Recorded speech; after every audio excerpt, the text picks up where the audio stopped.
Vatos, thanks again for tuning in to yet another video. Infamous coming at you live from the West Coast yet again, San Jose, California. So today we are looking at the Sport Chief RT. I'm guessing that's road touring. Obviously they can't use ST. I mean, they could use ST Sport Touring, but you know, it's a Sport Chief Sport Touring. Yeah, it sounds a little funny, but man, I just don't know what's going on with Indian. I mean, they had 3 years to build something, you know, that can compete against the Lowrider ST. I don't know. You guys can let me know in the comments. I'm not impressed with this overall look, design. The saddlebags look very, very Amazon-ish. Like the saddlebags, it looks like you could get this off of Amazon for $100. The sound system itself, I did own a Kurokin Road Thunder, and this is kind of what it, you know, reminds me of. You know, small speakers, not a lot of watts. I don't know. I mean, are you going to be able to hear it at high speeds? Probably. When I test rode the Sport Chief, I was really impressed with the with this quarter fairing. I was very impressed with it. You know, it still has, you know, it's got the 116, so it's got the riding modes. It's got a lot of the features that you see with the Lowrider ST, inverted forks, you know, the dual disc brakes, all of that. Of course, you have a mono shock on the Lowrider ST. These are external shocks. So, you know, people can decide on which one's better.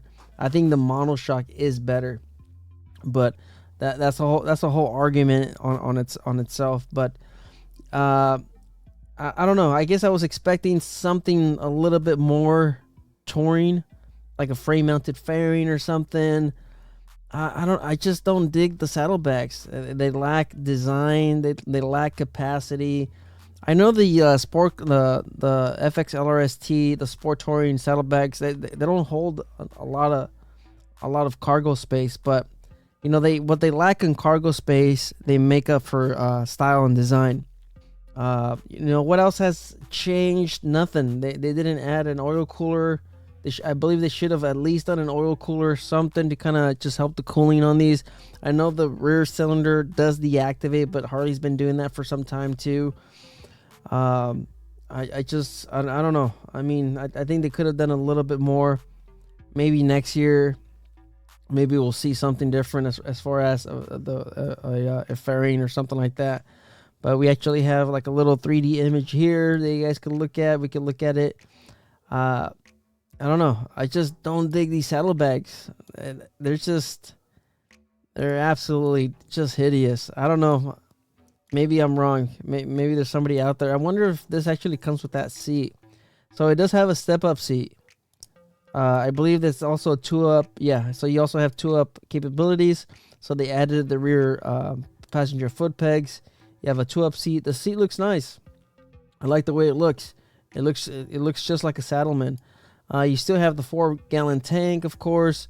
I think that's something that they should have done. If you're gonna call this a touring or an RT, you might as well have a 5-gallon tank. Is this I don't know. I don't think it's a 5-gallon tank. I believe it's a 4-gallon tank. You know, if you're doing this, you might as well throw on a 5-gallon tank on this thing to really make it long range.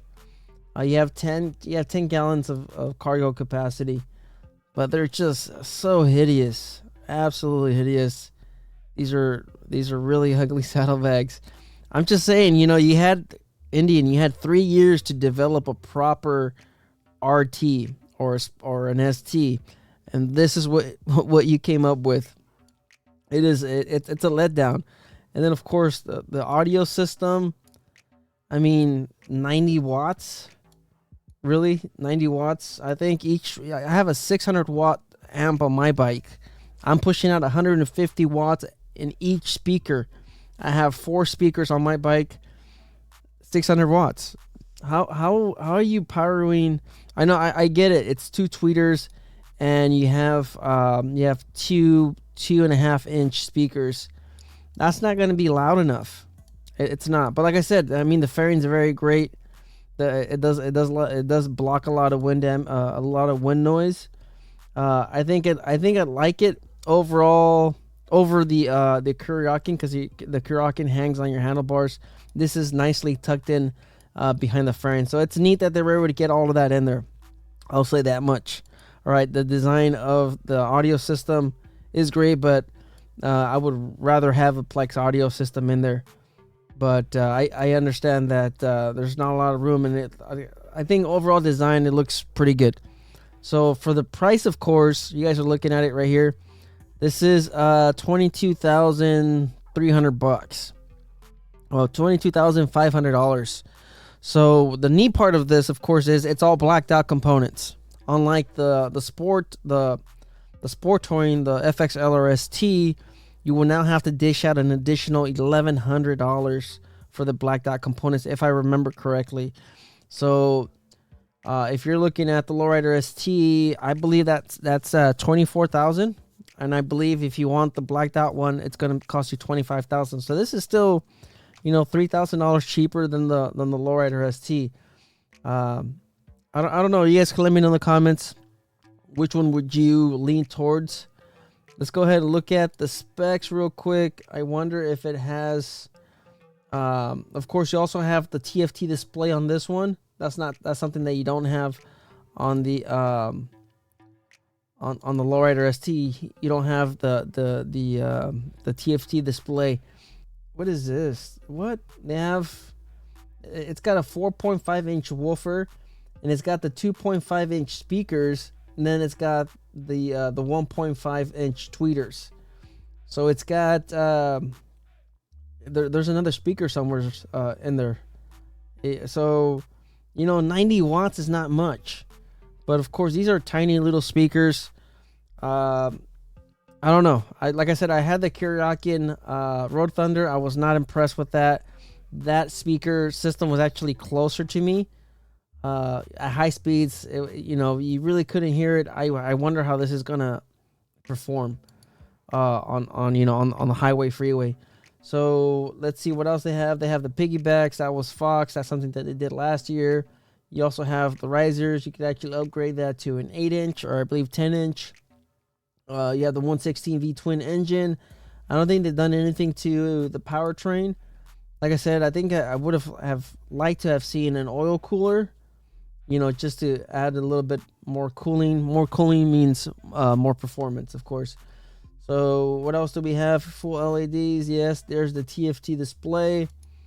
And of course, you have some options that you could do over here. You have a lot of little things here. I'm not going to get into the details. I like the seat. I like the powertrain. I like the noise, the sound of the Thunderstroke, the 116. I like the way the bike handles, the feel of the handlebars. The placement, the sitment, the ride height, everything about the Sport Chief. I'm a huge fan.